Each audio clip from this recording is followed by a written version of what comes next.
சகோதரிகளே, தோழர்களே, நண்பர்களே, உங்கள் அனைவருக்கும் என்னுடைய அன்பான வணக்கத்தை தெரிவித்துக் கொள்கின்றேன். அது ஆங்கிலத்தில் ஒரு பழமொழி உண்டு. After mayoral procession dust card என்று சொல்வார்கள். லண்டனில் வந்து மேயர் புறப்பட்டு போனார்னா பெரிய ஒரு சாரட்டுகள், குதிரை வண்டிகள் அதெல்லாம் வந்து வச்சுக்கிட்டு போவாங்க. மிகுந்த அலங்காரம் வந்து செய்யப்பட்டிருக்கும். அவர் பயணம் செய்யக்கூடிய வீட்டிலிருந்து அலுவலகத்துக்கு போகக்கூடிய வரைக்கும் மிகுந்த அலங்காரங்கள் கொண்ட வண்டிகள், தெருக்கள் எல்லாம் இருக்கும். அது அவ்வளோ போனதுக்கு பிறகு ஒரு குப்பை வண்டி போச்சுன்னா எப்படி இருக்கும்? அது மாதிரி தான் பாமையனுடைய உரை கேட்டதுக்கு பிறகு நான் வந்து பேசுவது. அதை நான் வந்து அவர் ஒன்றும் முகஸ்துதி பண்ணுவதற்காக சொல்வதில்லை. ஏறத்தாழ ஒரு 25-30 ஆண்டுகளுக்கு முன்னால் நினைக்கிறேன் அவருடைய கட்டுரை ஒன்று நான் படித்தேன். அதில் குறுந்தொகையை பற்றி அவர் எழுதியிருந்தார். அப்போ நாம் இப்போது ஈக்காலஜி, டாக்ஸானமி, பயோடைவர்சிட்டி இப்படியெல்லாம் நம்ம வந்து பேசுகிறோம். அது 2000 ஆண்டுகளுக்கு முன்னாலேயே அந்த குறுந்தொகையில் அவ்வளவும் சொல்லப்பட்டிருக்கு என்பதை ஒரு கட்டுரையில் அவர் தெரிவிச்சிருந்தார். எனக்கு அந்த கட்டுரையுடைய தலைப்பு அது எந்த இதில் வந்ததுங்கிறது நினைவில்லை. ஆனால் அதில் இருக்கக்கூடிய கருத்துக்கள் என்னுடைய மனசில் ரொம்ப பதிஞ்சிருச்சு. பல இடங்களில் நான் அதை போய் வந்து நான் சொல்லுவேன். அப்போது வந்து நான் சொல்ல விரும்புகிற ஒரு முக்கிய அரசியல் கட்சி அவங்க வந்து எங்களுடைய பத்திரிகையெல்லாம் நீங்கள் எழுத மாட்டீங்களான்னு கேட்டாங்க. நான் நிச்சயமாக எழுத மாட்டேன்னு சொன்னேன். ஆனால் பொங்கல் மலர் ஒன்று கொண்டு வரோம், அதுக்கு நீங்கள் ஒரு கட்டுரை எழுதி கொடுங்கன்னு கேட்டாங்க. அந்த தலைவரே கேட்டார். அப்போது நான் இந்த பாமையினுடைய எழுத்துக்களிலிருந்து தான் எடுத்து கடைசியில் வந்து பாரதியாருக்கு எப்படி அந்த சூழலியலை பற்றியான உணர்வு, காற்று மாசுபடுவதை பற்றியான உணர்வு அவருக்கு எப்படி இருந்ததுங்க பற்றி கோடிட்டு காட்டி கடைசியாக வந்து புரட்சி கவிஞர் பாரதிதாசனுடைய ஓடப்பாட்டோடு நான் முடிச்சிருக்கேன். அந்த ஓடப்பாட்டோடு நான் ஏன் முடித்தேன்னு கேட்டிங்கன்னா, அவரும் உங்களுக்கு நான் எத்தனை பேருக்கு குத்தூசி குருசாமியை பற்றி தெரியுமோ தெரியல. திராவிட இயக்கத்தில் இருந்த மிகச்சிறந்த சிந்தனையாளர்களில் ஒருத்தர் அவர். ஆமாம், இல்லை அவர் மறைஞ்சு ரொம்ப நாளாச்சு. அப்போ அவரும் பாரதிதாசனும் இப்போதான் கேட்கறதுக்கு நாம் இது ஒரு கற்பனையான இருக்கோம். சென்னையிலிருந்து மாமல்லபுரம் வரைக்கும் பக்கிங்ஹாம் கால்வாயில் ஓடத்தில் வந்துட்டு போகிறாங்க. அந்த அனுபவம் தான் ஒரு ஓடப்பாட்டுன்னு பாரதிதாசன் வந்து எழுதியிருப்பார். இப்போ நம்ம கற்பனை பண்ண, நான் வந்து கல்லூரியில் படிக்கிற காலத்தில் கூட போக்குவரத்து, அது பொருட்களை ஏற்றி செல்வதற்கு அந்த படகுகளை வந்து பக்கிங்ஹாம் கால்வாய் ஆந்திராவுக்கு வந்து போகும். அப்போ ஒரு போக்குவரத்துக்கு பயன்பட்ட ஒரு பக்கிங்ஹாம் கானால்ங்கிறது இன்றைக்கு ஒரு சாக்கடையாக வந்து மாறி போயிடுச்சு. என்னுடைய சொந்த அனுபவத்திலேருந்து நான் சொல்கிறேன். அது மாதிரியா இங்கேயும் நீங்கள் பார்த்தீங்கன்னா, எனக்கு 1958 எனக்கு இந்த நீலகிரியை எனக்கு பழக்கம் உண்டு. முதல் முறையாக நான் இங்கே வந்தேன். பிறகு 1960 ஒரு அரசு துறையில் எனக்கு பணியாற்றக்கூடிய வாய்ப்பு எனக்கு கிடைச்சிது. இங்கேயே நான் பணியாற்றினேன். அந்த துறையை சேர்ந்த வால்பாறை அருகில் இருக்கக்கூடிய வனப்பகுதியிலையும் நான் வந்து வேலை செய்கிறேன். அந்த துறையே இப்போ இல்லை. அது ஒரு பெரிய நமக்கு ஒரு பேரழிவுன்னே நான் நினைக்கிறேன். அந்த துறையே என்னுடைய தேவையை, அதனுடைய முக்கியத்துவத்தை உணராமல் அந்த துறை வந்து ஒரு 25 ஆண்டுகளுக்கு முன்னால் மூடிட்டாங்க. அன்றையில் அதுக்கு பிறகு நான் இங்கே வாழ்க்கைப்பட்டதோடு என்னுடைய மனைவி துணைவியார் வந்து இந்த ஊரை சேர்ந்தவங்க. அதனால் நாங்கள் தொடர்ச்சியாக விட்டு சில ஆண்டுகள் வந்து நீலகிரியில் வேலை செஞ்சாலும் தொடர்ச்சியான 23 ஆண்டுகளாக நான் வந்து கோத்தகிரியில் நான் வந்து வசிக்கிறேன். இந்த கோத்தகிரியில் ஏற்பட்டக்கூடிய மாற்றம், அதனுடைய சீரழிவை தினந்தோறும் நான் வந்து பார்த்துட்ருக்கேன். நான் வந்து இங்கே குடியேறும்போது அப்போ வந்து நாங்கள் ஒரு இயற்கையை நாங்கள் அழிக்கலை. ஏற்கனவே அது அழிக்கப்பட்டிருந்த இடம். அது தேயிலை தோட்டமாக இருந்த ஒரு பகுதியை, அந்த தேயிலை தோட்டத்தை உரிமையாளருக்கு ஏற்பட்ட நட்டத்தின் காரணமாக சில பதிகளை வந்து பகுதி பகுதியாக பிரித்து வந்து வீட்டு மனைகளை வித்துட்டு இருந்தார். அந்த ஒரு காலத்தில் வந்து எங்களுடைய உறவினர் அந்த சிந்தனை ஒரு பகுதி நிலத்தை வாங்கினாங்க. அதில் நாங்கள் ஒரு சிறு வீட்டை நாங்கள் கட்டிகிட்ருக்கோம். ஆனால் நாங்கள் வரும்போது பயனாக்க யாரும் இருக்க மாட்டாங்க. தெருவிளக்குகள் கூட கிடையாது. ஒரே ஒரு வீடு தான் இருந்தது. இன்னைக்கு பார்த்தீங்கன்னா 23 ஆண்டுகளில் குறைந்தது வந்து ஒரு 1500 வீடுகள் சுற்றிட்டு வந்திருக்கு.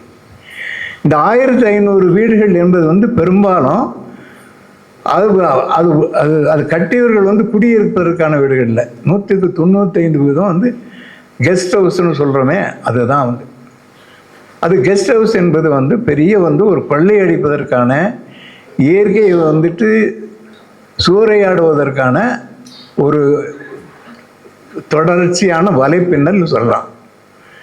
ஆயிரக்கணக்கான கெஸ்ட் ஹவுஸ்கள் இருக்குது.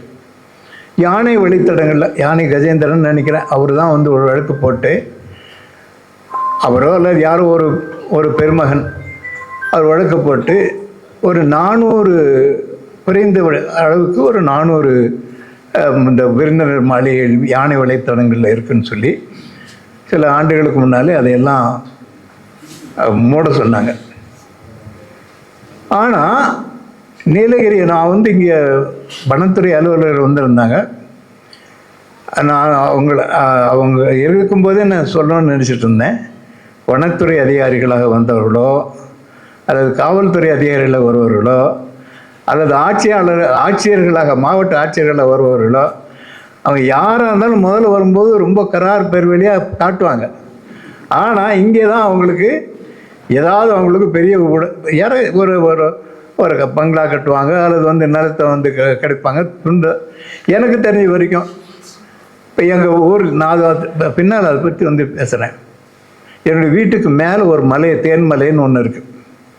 அதில் ஒரு 11 ஏக்கர் இருந்தது. ஆனால் அது ஒரு விதத்தில் எங்களுக்கு நன்மைன்னு வச்சுங்க.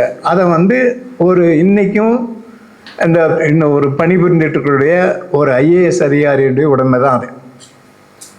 அப்போ இதெல்லாம் வந்து எப்படி வந்து இங்கே வந்து பெரிய பணக்காரர்கள், வெறும் வணிக நோக்கம் கொண்டவர்கள், அரசு அதிகாரிகள் எல்லாம் இணைஞ்சு தான் இந்த இயற்கையை சூறையாடுவதற்கான வழியை வகுக்கிறாங்க. அப்புறம் அரசாங்கமே அது ஒரு தவறான கொள்கையின் அடிப்படையிலே என்னமோ இங்கே வந்து என்ன சொல்ல ஈகோ டூரிசம் அது ஒன்று இப்போ வந்து பெரிய அளவுக்கு வளர்ச்சி அடைஞ்சிருக்கு. எதுக்கு ஈகோ டூரிசம்? நீ போய் அந்த வந்து குரங்கு பார்க்கணுன்னு அதை கேட்குதா, என்னை வந்து பார்க்கணும் கேட்குதா குரங்கு? இப்போ அது தேவையே இல்லை. எல்லா விலங்குகளையும் நீங்கள் நகரத்தில் வந்து பார்க்கலாம். யானை வந்துட்டு வருது, எங்கள் வீட்லேயே வந்து கரடி வீட்டுக்கு முன்னால் வந்து உட்காருது. அண்ணா என்னன்னா சாப்பாடு இல்லையான்னு கேட்குது. மான்கள் வருது. அப்புறம் வந்து இந்த காட்டு மாடுகள், அது ஒரு ரொம்ப இயல்பாக போய்விட்ட விஷயம். யானை வருது. இவ்வளோ உயரத்துக்கு வந்து யானை வந்து எனக்கு கேள்விப்பட்டதே இல்லை. அருவேனுக்கு கீழே வந்து ஒரு இடத்துல, அந்த இடத்துல தான் யானை கடைசியாக வரக்கூடிய இடம்னு சொன்னால் இந்த இடத்துக்கும் வருது. 6500 அடி உயரத்துக்கு யானை வராது, ஆனால் யானை வருது. எதுவுமே இல்லை அவங்களுக்கு தீனி. எனக்கு பார்க்கும்போது அந்த காட்டு மாடுகள்லாம் தேயிலை தோட்டங்களில் இருக்கக்கூடிய புல்லை வந்துட்டு சாப்பிடும். அதான் வருது. நான் தொந்தரவு பண்ண மாட்டேன். ஆனால் அது எனக்கு தெரிஞ்சு வந்து 20-30 பேர் வந்தாலும் கூட நான் ஒதுங்கி போயிட்டேன்னா அவங்க எதுவுமே தொந்தரவு பண்ணதில்லை. ஆனால் மனிதர்கள் வந்து அது மேலே கல் எறிகிறது, திட்டுறது, தூக்கி போடுறது, பட்டாசு வெடிக்கிறது, இப்போ அதுலேயே வந்து முரட்டு குணம் பாய்ந்தவே ஆயிடுச்சு. அதனால் வெளியில் நடக்கிறதுக்கே நமக்கு ரொம்ப அச்சமாக இருக்குது. யாரானும் விருந்தினர் வந்தோடனே கோத்தகிரி வந்துட்டாங்கன்னா, வீட்டுக்கு வந்துட்டோன்னா சொல்லுவாங்க, இந்த மாதிரி நாங்கள் கொஞ்ச நேரம் நடந்துட்டு வரோம் அப்படிம்பாங்க. வேண்டாம ஏன்னா உங்களுக்கு உயிருக்கு பாதுகாப்பு நான் தான் கொடுக்கணும். நீங்கள் இங்கே வந்து யானை காட்டு மாடு வந்து குத்தி செத்து போயிட்டான்னா யார் பொறுப்புன்னு சொல்லி யாரையும் போக வேண்டாம்னு சொல்கிறேன். எல்லாமே எல்லா விலங்குகளும் இன்றைக்கி நடமாடுது. சிறுத்தை சர்வசாதாரணமாக வந்து நடமாடுது பகல் வேலைகளில். இப்படி தான் வந்து ஒரு காடு அழிஞ்சு போனதுனால அந்த இடங்களை நாம் வந்து கைப்பற்றிட்டதுனால அவங்களுக்கு உணவு இல்லை. எனக்கு சில சமயங்களை பார்க்கும்போது பரிதாபமாக இருக்கும், ரொம்பவும் கம்பீரம். இப்போ பார்த்தீங்கன்னா அந்த மாதிரியான ஒரு அளவில் வந்து அந்த உயரத்துலேயும் கணத்துலேயுமே காட்டு மாடுகள் இந்த 20 ஆண்டுகளாக இல்லை.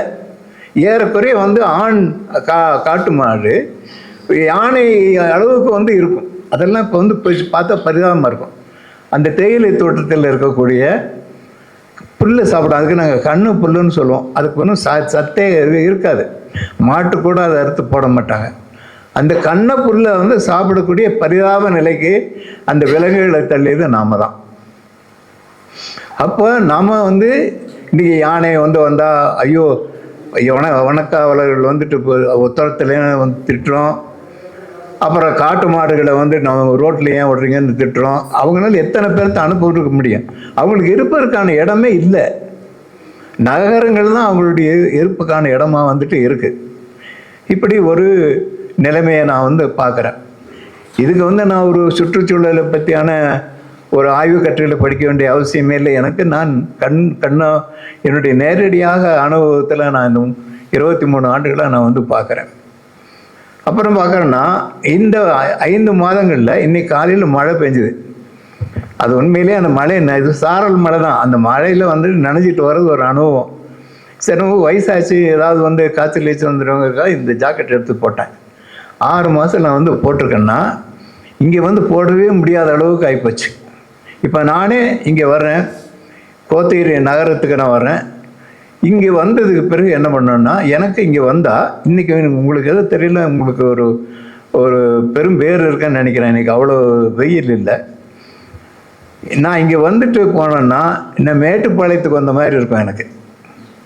அப்புறம் எங்கள் வீட்டுக்கு நான் வந்து போகும்போது தான் உண்மையிலேயே ஒரு ஹில் ஸ்டேஷனுக்கு போன மாதிரி இருக்கேன். ஏன்னா கோத்தகிரியில் இன்னும் விட்டு வைக்கப்பட்ட ஒரு சோலைக்கு பக்கத்தில் எங்கள் வீடு இருக்குது. இங்கேருந்து போனீங்கனால அந்த அனுபவமாக இருக்கும். அங்கே வரவங்களும் என்ன இப்படி ஐஸ் மாதிரி இருக்குது அந்த உங்கள் வீடு அப்படிம்பாங்க. தூங்க முடியாது, இரவில் வந்து தூக்கம் வர்றது கிடையாது. ஏன்னா உங்களுக்கு இந்த காடு அழிவுது ஒரு பக்கம், கட்டடங்கள் அது வந்து உங்களுக்கு எல்லாத்தையும் வந்து மலைகள் எப்படி வந்து இந்த வெப்பத்தை வந்து உறிஞ்சிட்டு இரவு நேரங்களில் மாலை நேரங்களில் அது வெளியில் வந்து கப்புதோ அது மாதிரி தான். இவ்வளோ கட்டடங்கள் வந்து வந்ததுக்கு பிறகு எல்லாம் கான்கிரீட் கட்டடங்கள் வந்து உண்மையிலேயே தேவையே இல்லை. அதெல்லாம் இப்போ பெல்ஜியத்தில் அது மாதிரி மேற்கு ஐரோப்பிய நாடுகளில் கூட ஸ்குவாட்டர்ஸ்னு ஒரு இது இருக்குது. யாராவது வீடெல்லாம் காலி வச்சுருந்தா போய் அதை உட்காந்துக்கலாம். அது சட்ட ரீதியாகவே அது அனுமதி உண்டு. அப்படி அனுமதி கொடுப்பார்களே. ஆனால் 195% கெஸ்ட் ஹவுஸில் இருக்கிற வீடுகளை வந்து வீட்டற்றவர்கள் போய் வந்து வாழலாம். அப்போ தான் இங்கே தான் இந்த வர்க்க வேறுபாடுங்கிறத நம்ம வந்து பார்க்குறோம். இந்த செல்வந்தர்கள் வந்து சொகுசாக அனுபவிப்பதற்கும் அந்த கெஸ்ட் ஹவுஸ்களை வந்துட்டு வாடகை கொட்டு அதெல்லாம் வருமானம் ஈட்டுவதற்குமாக அவங்க அந்த கட்டடங்கள் கட்டும்போது பாதிக்கப்படுபவர்கள் யாருன்னு கேட்டிங்கன்னா நம்ம மாதிரியான ஏழை மக்கள் தான். இந்த வெப்பத்தை அனுபவிக்க வேண்டியிருக்கு.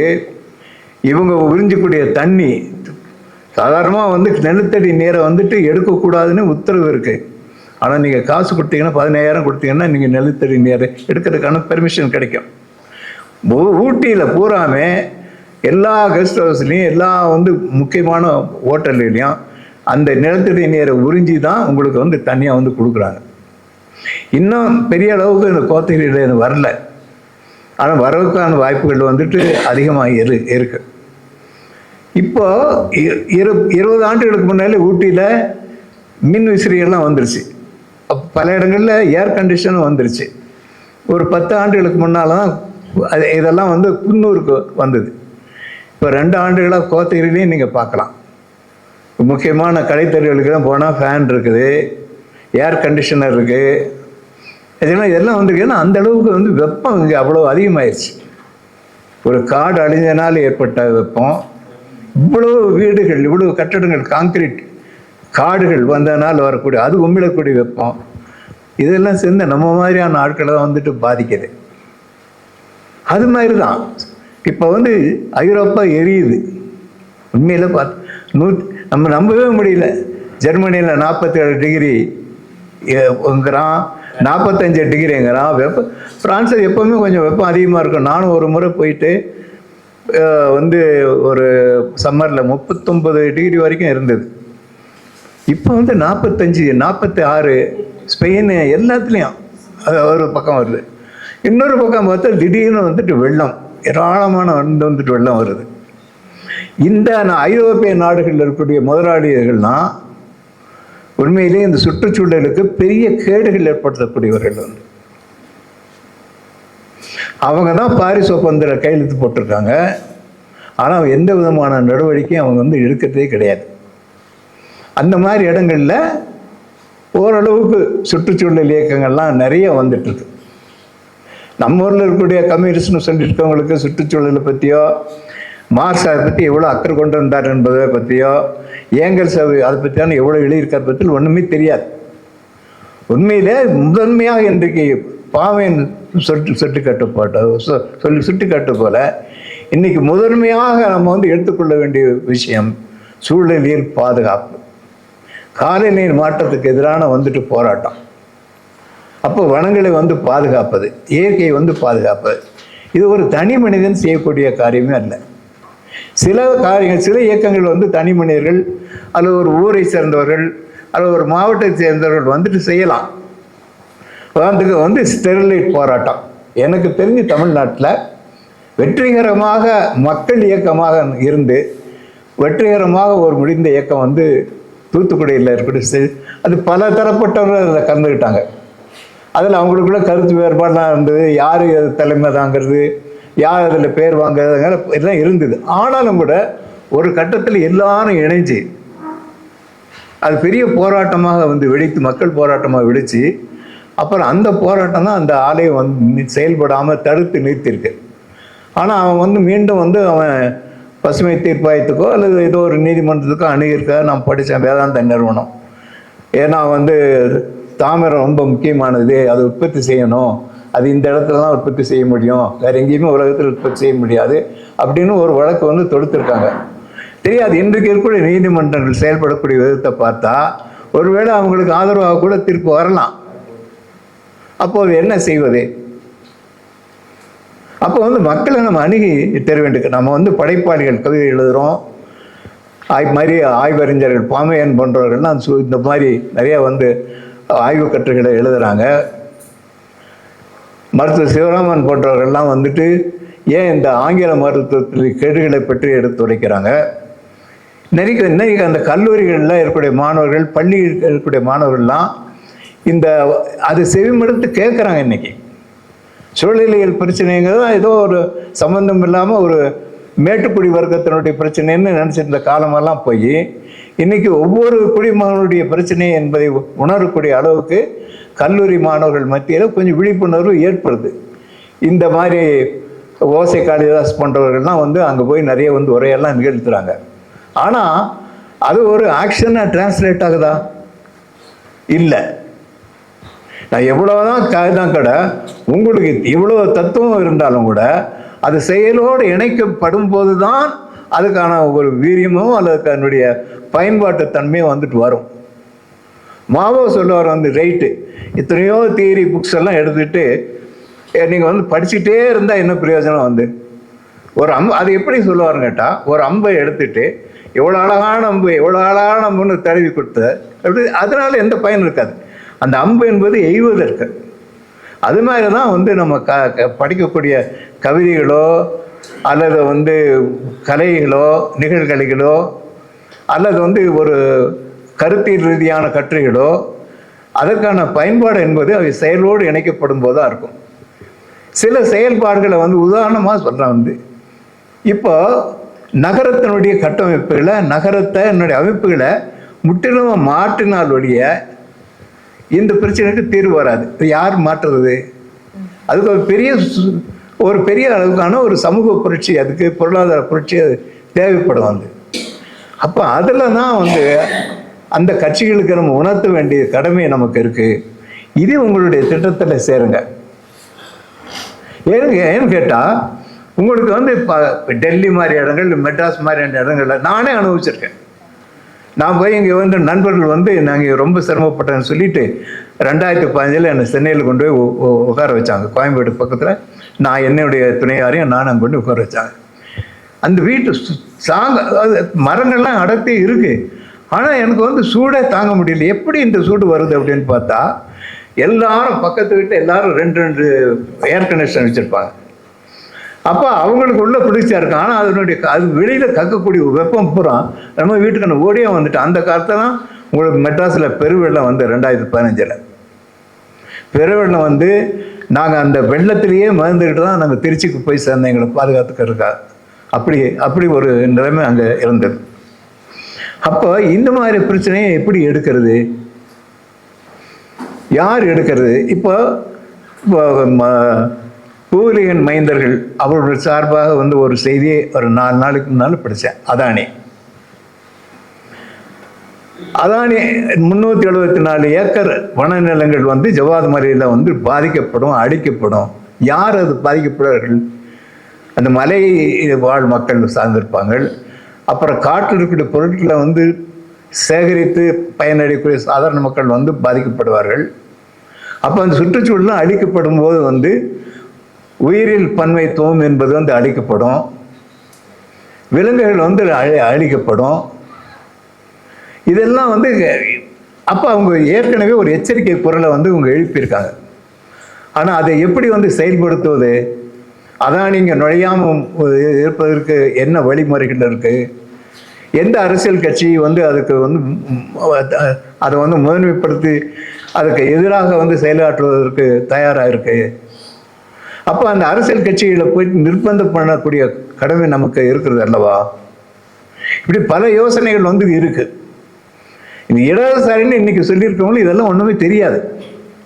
ஏதோ அவங்க வந்து ஒரு மந்திரம் மாதிரி சில சொற்களை வச்சுட்டு பயன்படுத்திட்டு இருப்பாங்களோடைய அவங்களுக்கு இதெல்லாம் தெரியாது. எவ்வளோ அக்கறையோட மார்க்ஸ் எழுதியிருப்பார் காடுகள் அழிக்கப்படுவதை பற்றி, மண்வளம் குன்றியதை பற்றி, வேதியியல் உரங்களை பயன்படுத்துவதன் மூலமாக மண் அரிப்பு ஏற்படுவதை பற்றி அவ்வளோ அக்கறைப்பட்டிருந்தார். அது மாத்திரம் அல்ல, அவருக்கு அது மாதிரி அன்றைக்கு வந்து கிராமங்கள் இருக்கும்போது வந்து மனித கழிவுகள் என்பது உரமாக வந்து பயன்படும். நகரங்களுக்கும் கிராமங்கள் கட்டிய பெரிய வந்து இடைவெளி வந்ததுக்கு பிறகு மார்க்ஸ் எழுதுவார், பல லட்சக்கணக்கான டன் மனித கழிவுகள் தேம்ஸ் நதியில் வந்து கழியுது. அப்போ நகரத்துக்கும் கிராமங்களுக்கு இடையிலே உறவு இருக்குமே ஆனால், தொடர்பு இருந்திருக்குமே ஆனால், அந்த கழிவுகள் அங்கே வந்து உரமாக வந்து பயன்பட்டுரும்.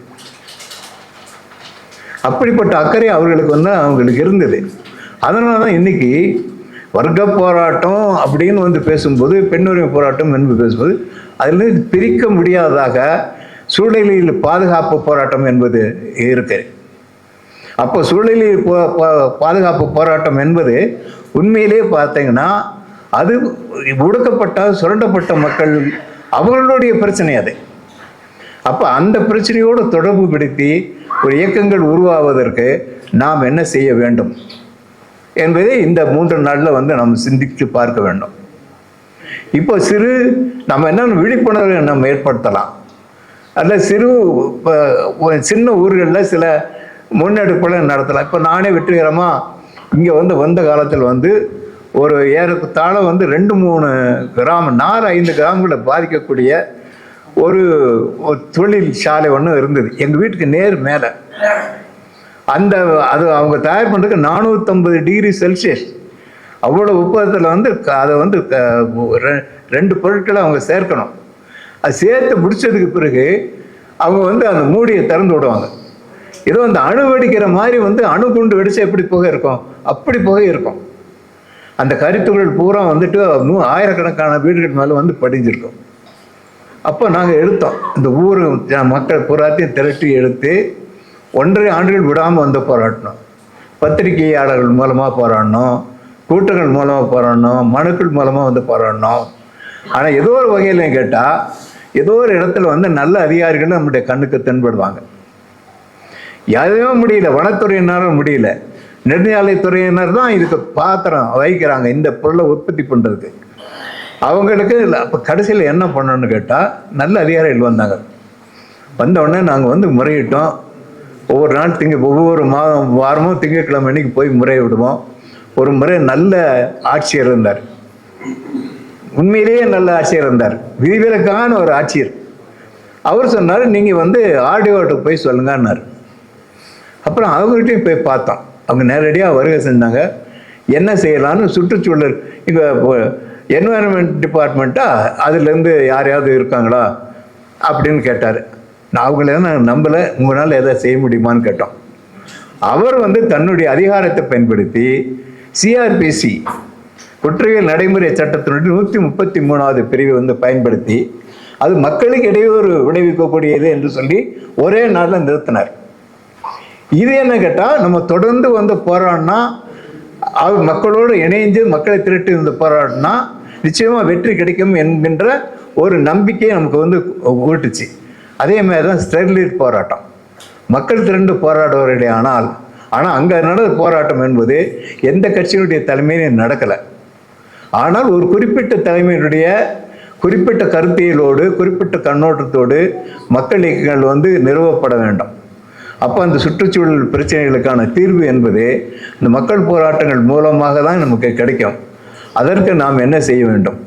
அது இந்த கட்சிகள் எதுவுமே அதுக்கு அக்கறையற்ற இருக்கக்கூடிய நிலைமையில் அவர்களோட மண்டையில் உரைக்கிற மாதிரி ஏதாவது நம்ம செய்ய முடியுமா? அல்லது நாமே நம்முடைய சிறு அளவில் மேற்கு நடக்கிற மாதிரி அவங்க மாவட்டம் தோறும் மாவட்ட அளவில் சில போராட்டங்கள் நடத்துகிறாங்க.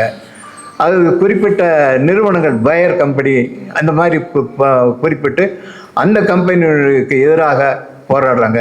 நிறைய போராட்டம் நமக்கு தெரியறதில்லை. நம்ம விட வந்து மிக விழிப்புணர்வு கொண்டவர்களாக சூழலியலாளர்கள் அங்கே இருக்கிறாங்க. அவர்களிடமும் நாம் வந்து கற்றுக்கொள்ள வேண்டியது நிறைய இருக்குது.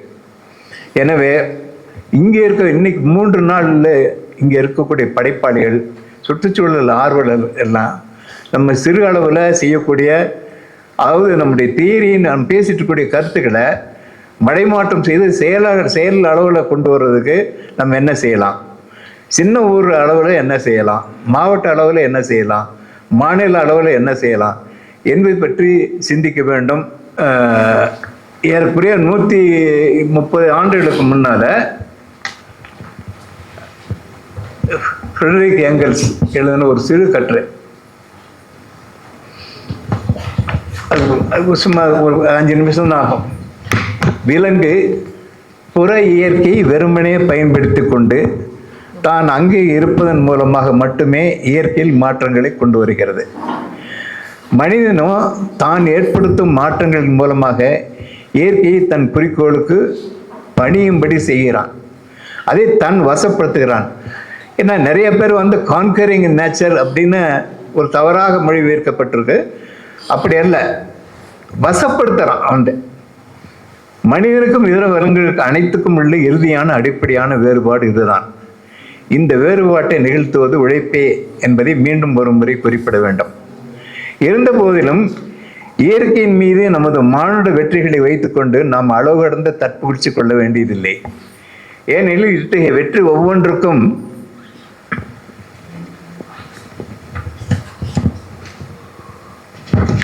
இந்த வெற்றிகள் ஒவ்வொன்றும் இயற்கை நம்மை பழி வாங்குகிறது. ஒவ்வொரு வெற்றியும் முதல் முறையும் நாம் எதிர்பார்க்கிற விளைவுகளை ஏற்படுத்துகிறது என்பது உண்மையானாலும், 2வது 3வது முறையில் நாம் எதிர்பார்க்காத முற்றிலும் வேறுபட்ட விளைவுகளை தருகிறது. இவை பல முறை முதலில் ஏற்பட்ட விளைவை துடை தருகின்றன. மெசபொட்டாமியா, கிரீஸ், ஆசியா மைனர் ஆகியவற்றிலும் இன்னும் பிற இடங்களிலும் சாகுபடி நிலங்களை பெறுவதற்காக காடுகளை அழித்த மக்கள் காடுகளை அழித்ததன் கூடவே ஈரப்பதம் ஒருங்கு சேரும் இடங்களையும் நீர்த்தக்கங்களையும் ஒழித்ததன் மூலம் தாங்கள் அந்த நாடுகளின் தற்போதைய அவநிலைக்கு அடிகோலியதாக கனவு கூட கண்டதில்லை. இத்தாலியர்கள் ஆல்ப்ஸ் மலைத்தொடரின் வடபகுதி சரிவுகளில் அத்தனை பரிவுடன் பேணி பாதுகாக்கப்பட்ட ஊசியலி மலைக்காடுகளை தென்பகுதி சரிவுகளில் முழுமையாக வெட்டி பயன்படுத்தியதன் மூலம் அப்பகுதி பால் பண்ணை தொழிலின் அடிவேர்களையே வெட்டிவிட்டனர் என்பதையோ, அந்த மரங்களை வெட்டியதன் மூலம் ஆண்டின் பெரும்பகுதியில் மலையில் உள்ள ஓடைகளுக்கு தண்ணீர் இல்லாமல் செய்துவிட்டதையும் அதன் காரணமாக மழைக்காலங்களில் அவை கூடுதலான வெள்ளத்தை சமவெளிகளில் பாய்ச்ச வகை செய்தனர் என்பதையும் சிறிதும் நினைத்து பார்க்கவில்லை. ஐரோப்பாவில் உருளைக்கிழங்கை யார் பரவ வைத்தனரோ அவர்கள் அந்த மரச்சத்துள்ள கிழங்குகளுடன் கூடவே கண்டாமலை நோயையும் கூட பரப்ப காரணமாயினர் என்பதை அறியவில்லை. இவ்வாறு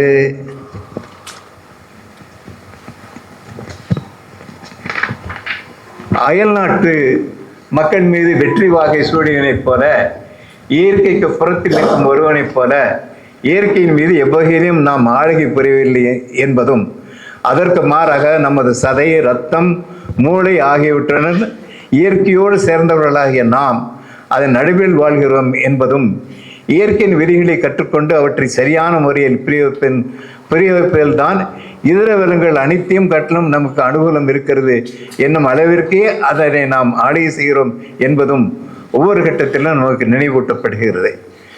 முதலாளி வர்க்கத்தின் சமூக அறிவியலான அரசியல் பொருளாதாரம், நடைமுறையில் திட்டமிடப்பட்டுள்ள உற்பத்தி, பரிவர்த்தனை ஆகிய துறைகளில் மேற்கொள்ளப்படும் மனித செயல்பாடுகள் சமுதாயத்தில் ஏற்படுத்தும் விளைவுகளை மட்டுமே முதன்மையாக ஆகிறது. ஆனால் அது எந்த சமூக அமைப்பின் கோட்பாட்டு ரீதியான வெளிப்பாடாக உள்ளதோ அந்த சமூக அமைப்புக்கு முற்றிலும் பொருத்தமானதாக அமைந்துள்ளது. தனிப்பட்ட முதலாளிகள் உடனடியான லாபத்திற்காக உற்பத்தியிலும் பரிவர்த்தனையும் ஈடுபட்டிருப்பதால் முதலில் அவர்கள் மிகவும் அருகிலுள்ள மிக மிக உடனடியான விளைவுகளை மட்டுமே கருத்தில் கொள்ள வேண்டியவராகிறார்கள்.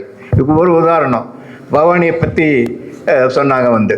பவானி மாசுபட்டதுக்கு காரணமே இங்கே நீலகிரி ஒரு காரணம். அப்போ மூங்கில் காடுகள் ஏராளமாக இருந்தது காங்கிரஸ் ஆட்சி காலத்தில். அந்த மூங்கில் காடுகளை அழித்து என்ன பண்ணாங்கன்னா, அதான் விஸ்கோஸ் தயார் பண்ணுறது, செயற்கை பட்டுடை தயாரிப்பதற்கான ஒரு தொழிற்சாலை சிறுமுகையில் அமைச்சாங்க. அந்த சிறுமுகையில் அந்த தொழிற்சாலையில் ஏற்பட்ட கழிவுகள் தான் பவானி ஆற்றை சுத்தமாக மாசுபடுத்து. அப்போ என்ன பண்ணுங்கட்டானா, முதலில் முதலாளிகள் மிகவும் அருகிலுள்ள மிக மிக உடனடியான விலைகளை மட்டுமே கருத்தில் கொள்ள வேண்டியிருக்கிறார்கள். தனிப்பட்ட உற்பத்தியாளன் தான் உற்பத்தி செய்த சரக்கை விற்கையிலோ, தனிப்பட்ட ஒரு வணிகன் ஒரு சரக்கை வாங்குகிறோ, அவனவனும் தான் அடைய விரும்பும் லாபத்தில் மட்டுமே திருப்தி அடைகிறான் என்று அதன் பிறகு அந்த சரக்குக்கோ அதை வாங்குபவர்களுக்கோ என்ன நேர்கிறது என்பதை பற்றி கவலைப்படுவதில்லை. கியூபாவில் மலைச்சரிவில் இருந்த காடுகளை எரித்து அதிலிருந்து கிடைத்த சாம்பலை மிக லாபகரமான காப்பி செடிகளுக்கு ஒரு தலைமுறைக்கு போதுமான உரத்தை பெற ஸ்பானிய காப்பி தோட்ட முதலாளிகளுக்கு பின்னாலே வெப்ப பிரதேச கனமழை பாதுகாப்பற்ற மேல் படிவ மண் முழுவதும் அடித்து கொண்டு போய் பாறைகளை மொட்டையாக விட்டு சென்றதை பற்றி என்ன கவலை இருந்திருக்கும். சமுதாயத்தைப் போலவே இயற்கை பொறுத்தவரையிலும் கூட இன்றைய உற்பத்தி முறையின் முதன்மையான அக்கறை உடனடியான மிகவும் திடமான விலைகளை பெறுவதுதான். அப்போ சந்தையை பற்றி, நுகர்வியத்தை பற்றியும் பாமையன் பேசினார். ஆனால் நம்ம நுகர்வு என்பது உற்பத்தி இல்லாமல் நுகர்வு இருக்காது. அப்போ யாருக்காக, எதற்காக, யார் உற்பத்தி செய்கிறார்கள் என்பதும் முக்கியமானது. அப்போ என்ன கேட்டால், முதலாளி உற்பத்தி என்கின்ற இடத்துல இருந்து தான் சூழலில் கேடு என்பது உருவாகிறது என்பதையும் நம்ம புரிந்து கொள்ள வேண்டும். அதனால் எங்கே பார்த்தாலும் கூட ஒரு சூழலில் கேடுகள் பாதிப்பதற்கு கூட ஏற்படுத்தும் பாதிப்புகள் கூட வர்க்கத்துக்கு வர்க்கம், சமுதாயத்தோட ஒரு பிரிவுக்கு இன்னொரு பிரிவுக்கு இடையில வித்தியாசமான விளைவுகளை ஏற்படுது. நம்ம வெப்ப இரவுகளை பற்றி நிறைய இப்போ பேசுகிறாங்க. டெல்லியிலேயும் மெட்ராஸ்லாம் பேசுகிறாங்க. சாதாரணமாக 4.7 டிகிரிஸ் கொஞ்சம் எக்ஸஸாக இருந்தாலே அன்றைக்கி வெப்ப இரவு தான். அதனால் ஏற்படக்கூடிய தூக்கமின்மையினால் ஏற்படக்கூடிய பல வகையான நோய்கள், அப்புறம் மனப்பிரமைகள், மன உளைச்சல்கள், இதை பற்றியெல்லாம் இன்னைக்கு நிறைய பேர் ஆராயிறாங்க. ஆனால் படும்போது தகர கூரையில் இருக்கக்கூடிய ஒரு சாதாரணமான கூலி தொழிலாளிக்கு ஏற்படக்கூடிய பாதிப்பும் ஏர் கண்டிஷனில் ரூமில் உட்காந்துருக்கவனுக்குள்ள பாதிப்பும் ஒன்றல்ல. அங்கேயும் கூட சமூக அநீதி தான் இருக்குது. இதையும் நம்ம கருத்தில் கொள்ள வேண்டியிருக்கு. அதனால் இந்த சூழலையே எங்களோட பிரச்சனை மிகப்பெரிய பிரச்சனை. அது நாம் சின்ன அளவில் நம்ம என்ன செய்யணும், நமக்கு சாத்தியமானது என்ன என்பதை வரையறுத்து செயல்பட வேண்டும் என்று கேட்டுக்கொள்ள விரும்புகின்றேன். வணக்கம்.